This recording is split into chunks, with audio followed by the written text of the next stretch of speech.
Olá, tudo bem? O meu nome é Silvano Dias, sou professor de filosofia e escritor. E nessa aula, como eu havia dito anteriormente, será dedicada à interpretação de 3 fragmentos sobre a obra de Nietzsche. Essa aula tem como título Interpretando Textos, eu diria até mais, interpretando microfragmentos ou microtextos, que será o nosso caso nesse momento.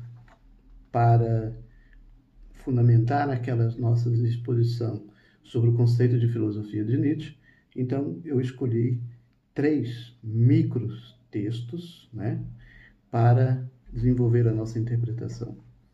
O primeiro fragmento é o primeiro parágrafo da obra Filosofia na Época Trágica dos Gregos. Está na coleção Os Pensadores, editora Nova Abril Cultural. Tá bom? Então, a referência desse texto está lá. Em primeiro lugar, para a gente começar a interpretação, é importante que a gente faça uma breve apresentação da obra do autor. Então, esse fragmento que vocês estão com eles, ou vocês baixaram, ou vocês baixaram o PDF dessa aula e que está nesse PDF, ou vocês vão à coleção dos pensadores e vejam essa obra. Esse fragmento é composto por um único parágrafo, só para a gente já começando aí a interpretação. Então, qual que é o relevo desse texto? O relevo desse texto é isso, ou seja, é um único parágrafo. Esse microtexto ele é composto de um único parágrafo. O tema desse texto trata-se: a filosofia é de origem grega ou não? Essa é a discussão que o Nietzsche está trabalhando. E a resposta do Nietzsche, nesse sentido, é positiva. Ou seja, a filosofia é de origem grega. E como ele apresenta esse argumento? Então, nesse caso, nós vamos apresentar aqui e desenvolver como Nietzsche foi organizando e arquitetando esses argumentos para justificar que a filosofia, de fato, era uma filosofia originária dos gregos. Nas primeiras linhas do texto, ele destaca que, vou ler aqui para vocês: é certo que se empenharam em apontar o quanto os gregos poderiam encontrar e aprender no estrangeiro, no Oriente, e quantas coisas de fato trouxeram de lá. Até antes, arruinou do que beneficiou os gregos. Ou seja, há no contexto em que Nietzsche está dizendo, que está vivendo, há uma certa crença de que os gregos haviam estabelecido essas relações com seus vizinhos e tinham importado muita coisa de lá. Então, havia essa desconfiança de que a filosofia também seria uma importação externa e não teria sido originária dos povos gregos.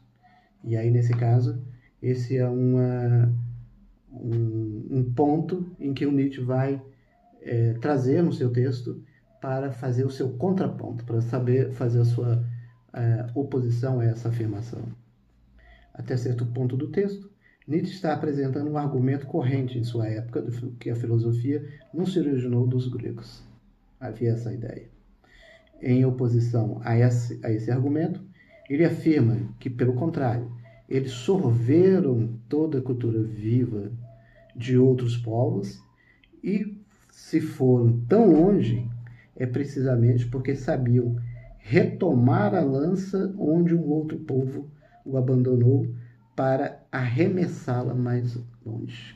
Então veja que esse argumento que o Nietzsche apresenta, esse é o primeiro argumento que o Nietzsche apresenta nesse microtexto, de que os gregos de fato se relacionaram e trouxeram muitos saberes e muito conhecimento da sua vizinhança para a sua cultura. No entanto, eles souberam reinterpretá-lo de forma diferente. Esse argumento aponta a profundidade da perspectiva e também a escássia da mentalidade dos gregos, pois eles sabiam retomar a lança onde o outro povo abandonou. E mais que isso, para arremessá-la mais longe. Então veja como que aqui essa oposição, né? Eles souberam identificar os limites dos pensamentos presentes nas culturas dos vizinhos e ressignificá-la. Se a gente pudesse interpretar, seria mais ou menos por aí. E não somente para apoiar-se nessas culturas e nesses saberes, mas para ultrapassá-los. É esse ultrapassamento que o Nietzsche vai dizer que os gregos fizeram. Ou seja, este argumento defende a tese de que a filosofia tem sua origem na Grécia. Essa é a ideia do Nietzsche. A partir de então, Nietzsche apresenta o segundo argumento. Os gregos são admiráveis na arte do aprendizado profundo. Veja com a interpretação do Nietzsche, né? Note, do aprendizado profundo, não é de qualquer aprendizado. É isso que está no texto do Nietzsche. Usando o aprendizado para a vida, não para o conhecimento erudito. E aí o Nietzsche já reafirma qual seria essa utilidade, né, vamos dizer assim, ou qual seria essa função da filosofia a partir dos povos gregos aí. Veja que aqui ele faz uma oposição entre o aprendizado para a vida e o aprendizado erudito. E com isso Nietzsche indica uma certa valorização do pensamento dos pré-socráticos, que é criativo, intuitivo e lógico, em detrimento de um conhecimento racional e lógico. Ok? Então essa seria a primeira interpretação aí sobre esse microtexto. O segundo microtexto, o segundo fragmento que eu utilizei para fazer essa interpretação, para a gente apontar os fundamentos dessa filosofia do Nietzsche, é justamente um dos fragmentos póstumos de Nietzsche. E eu retirei esse fragmento da obra do professor Carlos Alberto Moura, professor da USP, que faz um belíssimo trabalho, escreve um belíssimo texto sobre Nietzsche, Civilização e Cultura. E lá nessa obra, o professor Carlos Alberto, ele utiliza o fragmento 610 dos fragmentos póstumos, que é um fragmento interessante que o Nietzsche apresenta sobre o conceito de mundo. E aí esse conceito de mundo é importante para nós, porque haja visto que os pré-socráticos estabeleciam suas relações e é nessa relação com o mundo que eles compunham e compuseram sua filosofia. Nesse microtexto, o professor Carlos Alberto realça esse microtexto para apresentar na sua obra a ideia de vontade de potência, como Nietzsche desenvolveu o conceito de vontade de potência.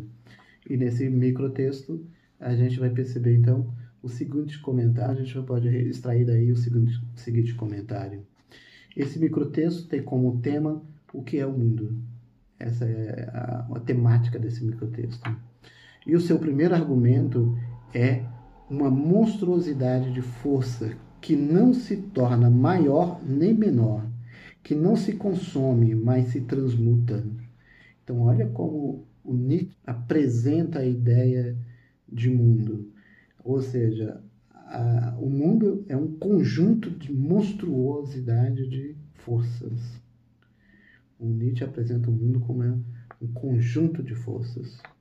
E que ela não está nem no objeto e nem no sujeito.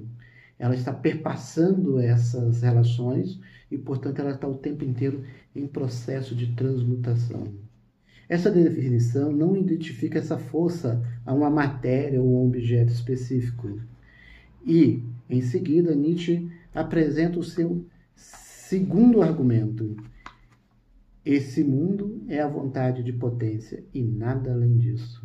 Olha o que o Nietzsche, então, apresenta como o que é o mundo. O mundo para o Nietzsche é essa vontade de potência. E para finalizar esse microtexto, aí sempre esses aforismos Nietzsche trabalha, são microtextos, e para finalizar esse microtexto, o Nietzsche diz: vós próprios sois essa vontade de potência. Vós próprios sois essa vontade de potência. E ele diz, o mundo e nós somos constituídos pela vontade de potência. Então veja, o Nietzsche não separa a vontade de potência é o que constitui o mundo e constitui o sujeito. E, portanto, há uma intersecção entre mundo e sujeito. E, finalmente, o terceiro fragmento não é um fragmento da obra de Nietzsche. Nós não vamos falar aqui de um fragmento da obra de Nietzsche nesse sentido, nesse momento. Esse terceiro fragmento é da professora Fernanda Bulhões, especialista em Nietzsche, e traz uma temática, e traz uma apresentação bem peculiar da obra de Nietzsche, que tenho até utilizado nas minhas reflexões, e o artigo do qual eu extraí, esse microtexto, esse artigo chama-se Antes da Lógica, o Ilógico, Nietzsche e a Verdade Mística dos Pré-Socráticos. Esse é o título do artigo da professora Fernanda Bulhões, de onde eu extraí esse microtexto que nós vamos encerrar esse conjunto de interpretações. Esse fragmento tem como tema a relação entre os pré-socráticos e a natureza, porque é diante da força que constitui a natureza e o próprio ser humano que o pensamento emerge. O argumento da autora é o de que houve o questionamento do pensamento mítico-religioso, aquilo que já discutimos na aula corrente, mas não da experiência mística, que é caracterizada como derivada de impulsos místicos e de êxtases. Então veja, o que houve foi um questionamento sobre os valores, mas não sobre o modo de fazer, não sobre a metodologia, a forma de se compor o pensamento. Então os pré-socráticos aí estariam influenciados ainda pelo pensamento mítico na forma de interpretação. E para finalizar essa unidade, vou compartilhar parte da conclusão desse artigo da professora Fernanda Bulhões, que eu achei belíssimo, então valeria a pena compartilhar com você para a gente finalizar essa aula de hoje. O filósofo busca ressoar em si mesmo a sinfonia do mundo e destacá-la em conceitos para fora de si,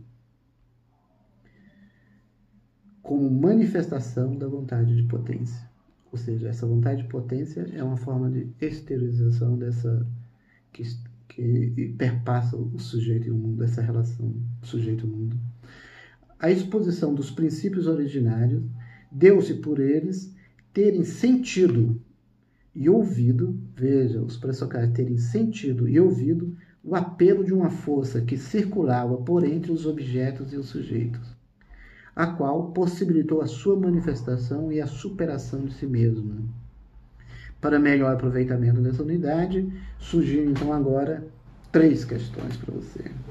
Essa interpretação da professora Fernanda Bulhões, fantástico, eu achei que não deveria ter deixado de lado.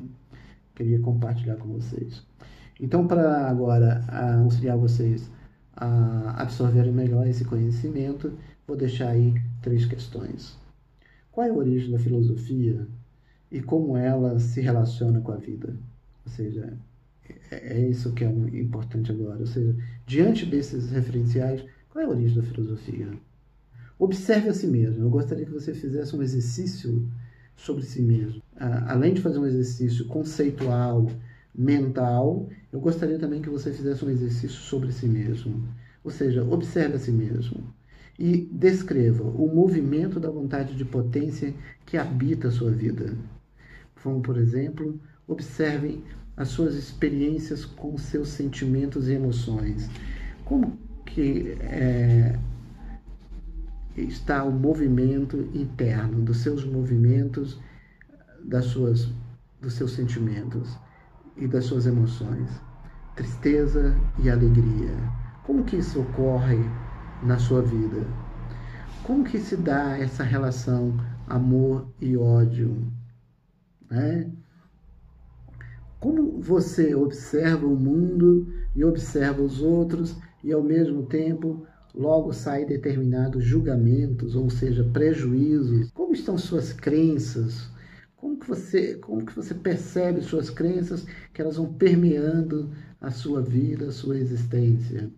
Então, observem, façam essa experiência e quando uma situação inesperada na sua vida, como que você reage diante disso, diante de uma relação, algo inesperado?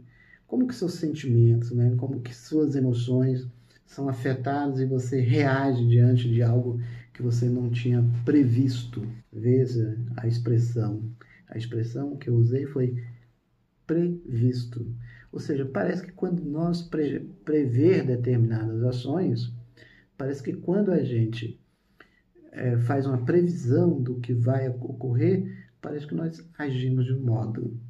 E parece que diante de algo inusitado, de algo que surge de repente, a gente se desorganiza. Parece que as nossas emoções tomam outro rumo e, portanto, reagimos de outra forma. Somos afetados por essas coisas que estão externas e, portanto, mobilizam nossas reações de forma diferente. E, portanto, eu quero dizer que agora é com você. Ou seja, boa reflexão, não deixe de anotar as suas ideias.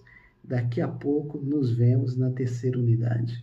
Espero que esse curso esteja contribuindo para você estabelecer um novo patamar de existência na sua vida a partir dessas reflexões. Ou seja, compreender a filosofia como uma forma de vida, como uma forma de compreender as suas experiências próprias e peculiares. Ok? Até lá!